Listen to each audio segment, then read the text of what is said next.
তো নমস্কাৰ বন্ধুসকল, আপোনালোকক এই ভিডিঅ'টিৰ জৰিয়তে এটা কথা আপোনালোকক আমি স্পষ্টকৈ আপোনালোকক ক'বলৈ বিচাৰিছোঁ। কাৰণ বৰ্তমান সময়ত আমি দেখিবলৈ পাইছোঁ যে আপোনাৰ BTRত আপোনাৰ যিহেতু ইতিমধ্যে আমাৰ শোণিতপুৰ তথা বিশ্বনাথ ডিষ্ট্ৰিক্টৰ আপোনাৰ নতুনকৈ আপোনাৰ গাঁও কিছুমান সোমাইছে, আৰু সেই গাঁও যিহেতু সোমাইছে আৰু সোমোৱা ভিত্তিতে কিছু একাংশ লোকসকলে আপোনাৰ যিসকলে ধৰি লওক আপোনাৰ অনাবৰু লোকসকলে সাধাৰণতে আমি দেখিবলৈ পাইছোঁ যে তেওঁলোকে আপোনাৰ প্ৰতিবাদ কৰিছে বা তেওঁলোকে কিছুমান আপোনাৰ মানে ধৰক এই বিষয় লৈ অভিযোগ কৰিছে। তো গতিকে সেইবোৰ বিষয় লৈ মই আজি আপোনালোকক বা আমি আপোনালোকক এটা স্পষ্টীকৰণ দিবলৈ কাৰণে এই ভিডিঅ'টি বনাইছোঁ। আৰু আমাৰ লক্ষ্য উদ্দেশ্যটো এইটোৱে যে যাতে আমাৰ ভাতৃ সংঘাত যাতে নহয়। এই প্ৰতিবাদ যিহেতু আমি দেখিবলৈ পাইছোঁ আৰু কিছুমান লোকে এনেধৰণৰো কিছুমান মন্তব্য মানে আগবঢ়াইছে যিটো নেকি কিছুমান আপোনাৰ মানে সহ্য কৰিব পৰা বিধৰ নহয়, বা আপোনাৰ এই বস্তুটোৱে হয়তো যাতে আপোনাৰ দূৰ ভৱিষ্যতে আপোনাৰ সংঘাতৰ যাতে সৃষ্টি নহয়, ভাতৃ সংঘাত যাতে সৃষ্টি নহয়, সেই এটা আপোনাৰ উদ্দেশ্য লৈ পেলাই আজি আপোনালোকক এই ভিডিঅ'টিৰ জৰিয়তে আমি স্পষ্টীকৰণ কিছুমান আমি দিবলৈ বিচাৰিছোঁ। আৰু ইয়াৰ দ্বাৰা আমি কোনো কাকো লোকক বা কোনো লোককে আমি বেয়াকৈ বা তেওঁলোকক আমি অৱমাননা কৰিব বিচৰা নাই, বেয়া বা তেওঁলোকক আমি বেয়াকৈ ক'বলৈ নিবিচাৰোঁ।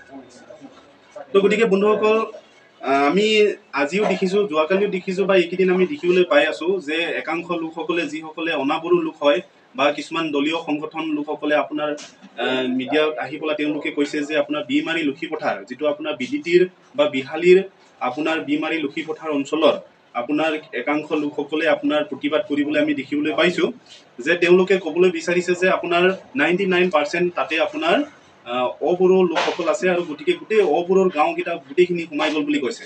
এয়া আপোনাৰ সম্পূৰ্ণৰূপে আপোনাৰ মিছা কথা হয়। কাৰণ আমি যিটো কৈ আছোঁ সেয়া আপোনাৰ কোনো মনৰ সজা কথা আমি ক'বলৈ বিচৰা নাই।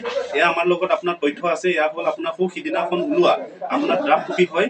এই ড্ৰাফ্ট কপিৰ ভিত্তিতহে মই আপোনালোকক ক'বলৈ বিচাৰিছোঁ।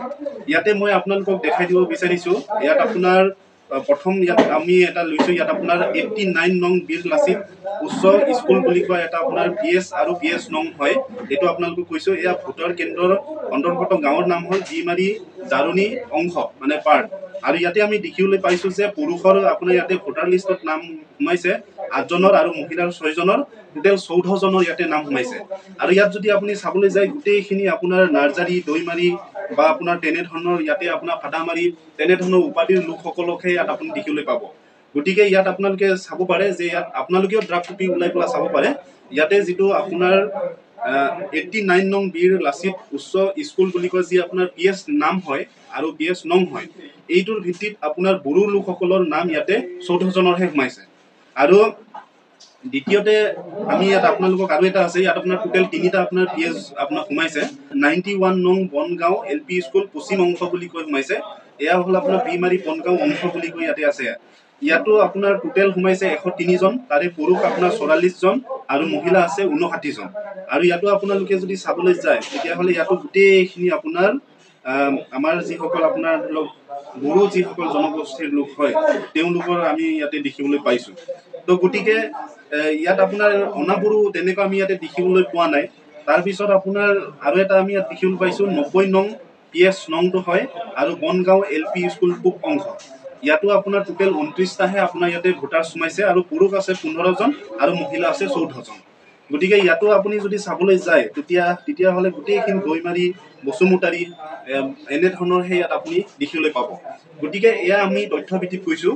এয়া কেৱল মাত্ৰ আমাৰ হাতত এই 2টা PS নাই, সকলো আমাৰ যি আপোনাৰ গপুৰ সমষ্টিৰ গপুৰৰ পৰা ধৰি আপোনাৰ যিটো বিমাৰী লক্ষীপুৰ হয় সেই তাৰলৈকে আপোনাৰ গোটেইখিনি আমাৰ লগত আপোনাৰ তথ্যটো আছে, আৰু সেই তথ্য ভিত্তিতে আপোনালোকক কৈছোঁ। গতিকে আপোনাৰ আমি দেখিবলৈ পাইছোঁ একাংশ লোকসকলে কোনো ধৰণৰ আপোনাৰ তথ্য নাই তেওঁলোকৰ হাতত, কোনো ধৰণৰ তেওঁলোকৰ মানে প্ৰমাণ নাই। হয়তো তেওঁলোকক আমি যিটো মন্তব্য আমি দেখিবলৈ পাইছোঁ সেইবোৰ চাই পেলাই এনেকুৱাও অনুভৱ হৈছে আমাক, তেওঁলোকে হয়তো যিটো নেকি ড্ৰাফ্ট কপি ওলাইছিল, ভোটাৰৰ যিটো ড্ৰাফ্ট কপি ওলাইছিলে সিদিনাখন, সেয়াও চাগে তেওঁলোকে চোৱাই নাই। গতিকে চাই পেলা আপোনাৰ গণতন্ত্ৰ এখন দেশখনত সাংবিধানিকভাৱে প্ৰতিবাদ কৰা আপোনাৰ যিকোনো আপোনাৰ মনৰ কথা প্ৰকাশ কৰিবলৈ কাৰণে সুবিধা আছে বা সেয়া ব্যৱস্থা আছে, আমি সেয়া সন্মান কৰোঁ। কিন্তু কোনো ধৰণৰ তথ্যভিত্তি নথকাকৈ, কোনো ধৰণৰ কথাবোৰ নজনাকৈ, সঠিক কথাবোৰ আপোনাৰ তেওঁলোকে উপস্থাপন নকৰাকৈ যি যাই তাই যিকিটিকি কথা কৈ পেলাই তেওঁলোকে প্ৰতিবাদমূল আপোনাৰ কৰি ফুৰিছে, সেয়া খুব দুৰ্ভাগ্যজনক কথা। এনেবোৰ এনেবোৰ কাৰণতে আমি দূৰ ভৱিষ্যতে যাতে আপোনাৰ বেয়াৰ পৰা বেয়া এটা পৰিৱেশ যাতে সৃষ্টি নহয় সেয়া আমি কামনা কৰিছোঁ আৰু তেওঁলোকে এবাৰ আপোনাৰ ভোটাৰ যিটো ড্ৰাফ্ট হয় সেয়া যাতে তেওঁলোকে এবাৰ চাই সেয়া আমি তেওঁলোকক অনুৰোধ জনাইছোঁ আৰু লগতে আৰু এটা কথা মই আপোনালোকক ক'ব বিচাৰিছোঁ আপোনালোকৰ যদি অঞ্চলত কোনোবা লোকে যদি বা কোনোবা অনাপুৰুষ জনগোষ্ঠীৰ লোকসকলে যদি সোমাইছে ভোটাৰ লিষ্টত তেতিয়াহ'লে চৰকাৰে এটা ব্যৱস্থা দিছে আগষ্টৰ 5 তাৰিখলৈকে আপোনালোকে ওদালগুৰি ডিষ্ট্ৰিক্টত গৈ পেলাই তাতে আপোনালোকৰ যি ক্লেইম এণ্ড অবজেকশ্যন আপোনালোকৰ যদি কিবা যদি আছে অভিযোগ সেই বিষয়ে আপোনালোকে তাতে অভিযোগ কৰিব পাৰিব বা আপোনালোকে কমপ্লেইন কৰিব পাৰিব গতিকে চৰকাৰে ইমান ধুনীয়া এটা ব্যৱস্থা আপোনালোকৰ কাৰণে ৰাখিছে যদি আপোনালোকে যদি বিটিআৰত আপোনালোকৰ কাৰোবাৰ যদি ভোটাৰ লিষ্টত নাম সোমাইছে তেওঁলোকে যদি থাকিবলৈ বিচৰা নাই তেওঁলোকে কমপ্লেইন কৰিব পাৰে সেইটোৰ এটা ব্যৱস্থা আপোনাৰ আগন্তুক আগষ্ট মাহৰ 5 তাৰিখলৈকে দিয়া হৈছে গতিকে এনে ধৰণৰ ইমান ধুনীয়া এটা ব্যৱস্থা চৰকাৰে দিয়াৰ পিছতো